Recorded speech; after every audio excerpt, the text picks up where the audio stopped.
You ain't so tough with that bad boy talk. You ain't so tough with that bad boy talk. I'ma get it how I'm living, I'ma walk the walk. Outline my lines, I rap through thought. Yo, what's poppin'? How's it going, friends? Sorry, I'm just laughing. Mia is literally sitting on one of the speaker monitors there. And I'm worried everything's going to come crashing down. What's going on? And welcome back to the channel Football Therapy. With me, your host, Jan. I do hope you're doing well, friend. As always, I really do hope that. And welcome back to Chelsea News. Today, we're reflecting on an article by Simon Johnson of The Athletic, speaking about Nico Jackson, Victor Osihmen. And I do want to bring up the talking point. Has Cole Palmer been figured out a little bit? Some of you saying in my comment section that he was better under Pochettino. And I did say in pre-season that, or, you know, the off-season, that, yeah, he may be worse under Maresca than he was Pochettino. But that might ultimately be a good thing because we're not having like a player stat padding and we're having a better functioning team. I mean, we're third place in the Premier League going into December, which is, I know like the league's a little bit erratic, but that's pretty friggin' amazing for a guy who's only coached in the Championship, really. And, you know, again, more player turnover, lots and lots of new stuff at the club. We're going pretty well. I don't care. Newsflash, I don't care if Cole Palmer does really well or not. I care about if Chelsea does. So we're going to speak a little bit about that as well. It's going to be a great video. It really is. It's going to be fun. As always, I'll thank... Okay, wrong button. As always, I'll thank you for joining me. Yeah, man. Over 190,000 friends. That's such a lame way of putting it, isn't it? But there is a great community culture. Oh, bless you. The cat just sneezed. Scared the crap out of me. Yes. Good people here on the channel, so thank you for liking and thank you for subscribing. Now we can transition. So, like I said, we are going to talk about Nico Jackson first. Like I showed you here, it's an article on The Athletic from Simon Johnson. I'm not sure I'll go through all of it, but I do want to cite a little bit to you here. And learn a little bit, because of course the narrative is Chelsea were in the depths of last-minute negotiation on deadline day to try and sign Victor Osihmen from Napoli. Of course, he's gone on loan to Turkey, Galatasaray, playing up front with what's his face, the other striker. Oh my god! I paused the recording, but remembered immediately. Icardi. But he's having a lovely time over there. There's got a strong Expendables vibes about Galatasaray with like Mertens and, you know, and Ziyech and Icardi and Osimhen and others too. Zaha was over there for a bit. But anyway, we're speaking about Nico Jackson. So Johnson of The Athletic writes this. Is it a good thing Chelsea did not succeed in their bid to sign Victor Osihmen back in this year's summer transfer window? Osimhen's admirers within the club's fan base have perhaps raised their eyebrows and said a few choice words on reading that statement. But let The Athletic explain. Let us explain. This is not to intend to be a slight aimed at the Nigeria striker, but... had he joined Chelsea from Napoli, he would surely now be getting in the way of Nico Jackson's development. True. After 17 goals and 6 assists in 44 appearances in all competitions last season at just age 22, his first at the club following a move from Spain's Villarreal for just 35 million euros, 29 million quid, at this current exchange rates, Jackson has earned the right to continue to be the club's first choice striker. And of course, had Osihmen come, he would have obviously started. By the way, you're going to have to listen to this, guys. I saw online, so it must be true, Nicolas Jackson, again, £29 million. Nicolas Jackson now has more Premier League goals than Julian Alvarez. Alvarez went to Atletico Madrid for like £80 million or something crazy. Loads and loads of money. And in two full seasons, he's still got less goals than Nico Jackson has now. And it's still November of his second season. So very impressive indeed. Of course, Alvarez played behind Haaland, but he had in crazy amounts of minutes. In fact, last season, Julian Alvarez had more minutes than Haaland in the league. So it's not like he wasn't getting a chance. I know he's playing attacking positions, but this is still the treble-winning Man City, the league-winning Man City, loads of chances, loads of amazing players around you. Less goals than Nico Jackson. And he's gone for 80 million. Nico Jackson cost us 29 million. I mean, it really does need to be highlighted. So Osihmen back to the star striker, and we will speak about the merits. He's 26 next month. It's not the kind of player who you want to add to a squad and then put on the bench. He scored a league-leading 26 goals in 32 Serie A games, of course, when they won the Scudetto a couple of years ago. An achievement that elevated his status in world football, certainly to a position Jackson, who does not have that major honour in his name, has only made his first La Liga start the same season. Yeah, Jackson's new, bro, and Jackson was a winger. He was a winger converted to a striker, scored a few goals, and, you know, Jackson failed his Bournemouth medical. Do you know what I mean? He failed his Bournemouth medical. He was gutted that move didn't go through, and then the following summer signs for Chelsea. Represents just amazing business, really. Look, this article goes into detail about Jackson and about Osihmen, but I want to give you my thoughts just sort of straight out of the barrel, really. If you said to me, Jan, you can have Victor Osihmen starting for Chelsea right now, I am still starting him over Nicolas Jackson. I am not for a minute suggesting that... I see the green screen's not fully out there. There we go. I'm a massive believer in Jackson. I feel like I need to repeat myself because I've spoken about striker stories recently and I've been accused of like not believing in Nico Jackson or trying to get him out. Absolutely not the case. And like I said, I'd like to remind you guys that I caught so much heat for being a Jackson backer through like friends in real life and through here on the channel, Football Therapy. People were like, no, he's not good enough. You know, we don't need him. He's whatever. And I was like, no, he is good and he's getting better. And that has proven to be true. And he could be Chelsea's starting striker. And we don't know how good he could be. But, you know, Osihmen is that guy. Do you know what I mean? And Nico Jackson would probably represent the best second. Well, I don't know. We used to have loads of strikers back in the day. In the last, say, 10 years-ish? In the last 10 years, he would have easily be our best second striker. I'm thinking of like Loic Remy. I'm thinking of Michy Batshuayi. Do you know what I mean? He's way better than them. He'd be a very elite second choice striker that could come on. That basically do what Nkunku's doing now, but actually be more appropriate for the role in Enzo Maresca's system. And then you've got an Osihmen. And also there's things to consider by signing Osihmen, that he's a global star. You know, it's I know we're almost done this kind of like Moneyball model of bringing in intelligent, you know, cheaper signings of lesser known names with higher ceilings, and I'm all for that. But there's nothing wrong with bringing in the odd Galactico superstar, is there? Like, especially if you think it's going to be a difference maker. Look, no one's slagging off Nico Jackson. In fact, his stocks have never been higher.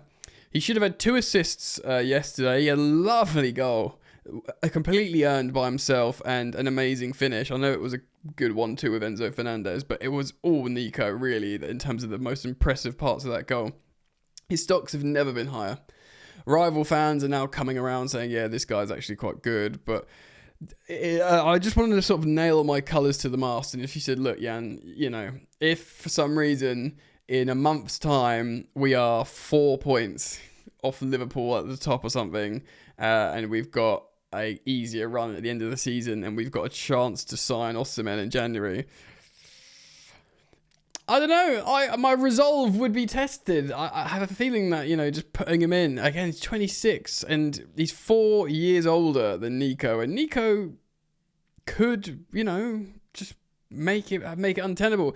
What's the alternative? You sign a worse striker than Nico, and you just hope he sort of ascends to that level. Because look, say what you want, Nico Jackson, his value and his level isn't as good as Victor Osimen's right now. Now, you're banking on it getting to as good as Osimen's, and maybe even higher, and maybe getting to the Osihmen level slightly before the Osihmen did. Maybe Nico, what's he, 22, 23? So yeah, 24, 25. So about the same age as Osihmen when he's winning the Scudetto. You want Nico Jackson to get to that, 26 goals and 32 Serie A games is an amazing return. like, could you see, like, what's that in a 30 game season? Like, it's kind of like 30 goals in a 30 it's like 30 Premier League goals return or something. Isn't Nico Jackson going to do that by a couple of years' time? I'm not so sure. It's a different league, of course. Whatever. But again, Osimen's got, experience in other European leagues, Ligue 1, Serie A. I just don't want, as much as I'm high on Nico and I've defended him and I don't want him going anywhere and I think he's an amazing signing, I don't think we should necessarily write off the capacity, the ability to get this elite striker. And obviously it would probably mean bad news for the likes of Nkunku. He's been playing as a centre forward. But yeah, man, let me know what you think. Obviously, I imagine most of you guys are high on Jackson, but to the point where you wouldn't sign Osihmen now, like Simon Johnson's article suggesting, comment down below. Right. I do want to speak a little bit about Cole Palmer, who I think has got 1 goal involvement in the last 5 Premier League appearances. In fact, I'm going to check that. Boom! Here we go. So I've got it here on the left-hand side of SofaScore. Here are his last games. Obviously, he absolutely killed it. 4 goals in 1/2 against Brighton. He got an assist at a really high rating following at Forest. Played quite well for England twice-ish, even though... so that was the last squad, even though he didn't score or assist, but still pretty strong. Liverpool, we lost at Anfield. He was nullified there. He did get a goal at home against Newcastle. He tends to do well at home often, and then doesn't do anything. So that's not Premier League, that's Newcastle. So we've got Premier League, we've got 1, 2, 3, 4, 5. 5 and 6 games in total if you include the Newcastle away game. Oh no, he didn't play, that was the B team, wasn't it? Yeah, because he's on the bench. So 5 games. So 1 goal involvement in 5 games, and that was a goal against Newcastle. Of course, a big goal because we won 2-1 in the Prem. Which poses the question, has he been found out a little bit? Maybe. I mean, he was nullified by Arsenal. He was nullified by Manchester United. Just yesterday in the Leicester game, we saw Ndidi try and absolutely hatchet job him, like rake down his Achilles. Like, oh, this is Chelsea's best player. Let's absolutely friggin' murder him, which is well out of order. He also has suffered a little bit, I think, Cole Palmer in this run, because for example, I believe it was Arsenal and Man United. I think it was that, or was it Liverpool and Man United? Two of the big games, at least 2, we saw Reece James playing left back, and it was Cole Palmer in the left pocket rather than his preferred right pocket. Like, look at his season heat map here above my head. He wants to be here. It's the right pocket. He was moved over here for a while, and it was kind of ineffective. But he's also been like marked out the game a little bit. It is that second season. I think it's peculiar because it's always the second season. Someone could be absolutely ripping it up for the entire season in the Premier League doing something, and they won't get nullified. It's almost like they get a free hit. Like, you're not allowed to man mark them in their like super good debut season. And then the next season, now they're allowed to put the cheat code on you and sit a man on you. He is frustrated. You can tell Maresca's spoken about it in press conferences. Like, look, it's a different thing now, but it could be good for us. Because if they're doing extra work to nullify Palmer, it means there's opportunities, spaces opening up elsewhere in vacant spots. And look, but obviously we only had 1 win in 5 before the Leicester game, and then we got a win in that game. Again, Nico Jackson, the aforementioned, the previously referenced, scoring. Enzo Fernandez stepping up. For me, that was the big story, and that's kind of what I spoke about a lot in the match review. But to make these games look at it, bro. Like, the games before, like that game, if Palmer, he would have backed himself to do something in this game, a goal or assist, to make that a 3-1, Obviously, Lavia concedes the penalty. We were well worth winners in that game. That should have been less stressful. And then the difference maker in these 2 games, Arsenal at home, I know Ødegaard was back, but still, we could have won it. Certainly Manchester United away, we should have won. Fair enough, Liverpool away, whatever. He was nullified in that game. It was a tough game, 2-1. Context, they're top of the league, they're at Anfield, fine. But for me, it's the last 3 games that Palmer could have made a difference. He could have given us, I'm not saying he should have, it's not on his shoulders, but if our best player wasn't nullified, that's an extra 4 points there. on the table, and we're ahead of like Man City and probably in the title race. But yeah, that is really unfair to put that on Cole Palmer, especially when he's probably being marked out of the game.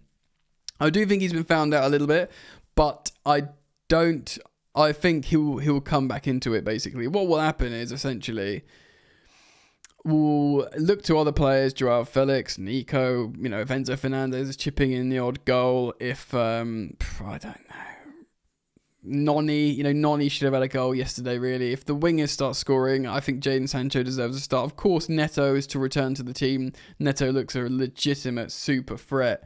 You get Neto back in the side, takes the pressure off, and then suddenly people forget about Palmer because, you mark him out of the game. He hasn't done anything for a while. He's not on the big, whiteboard, tactics board. We got to stop this guy. No, he hasn't. He's got 1 goal involvement in 5 games in the Premier League.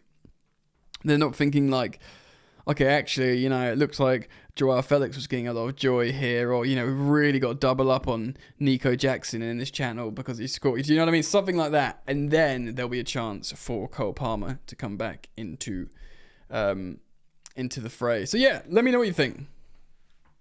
I mean, it's not unsurprising that today I was speaking about Chelsea's 2 best attackers or prolific goal scorers, and Jackson and Palmer, at least in the Premier League. So leave me your thoughts down in the comment section below. As always, they're most welcome. I'll thank you for liking, I'll thank you for subscribing, and I do hope to see you back here soon. Peace.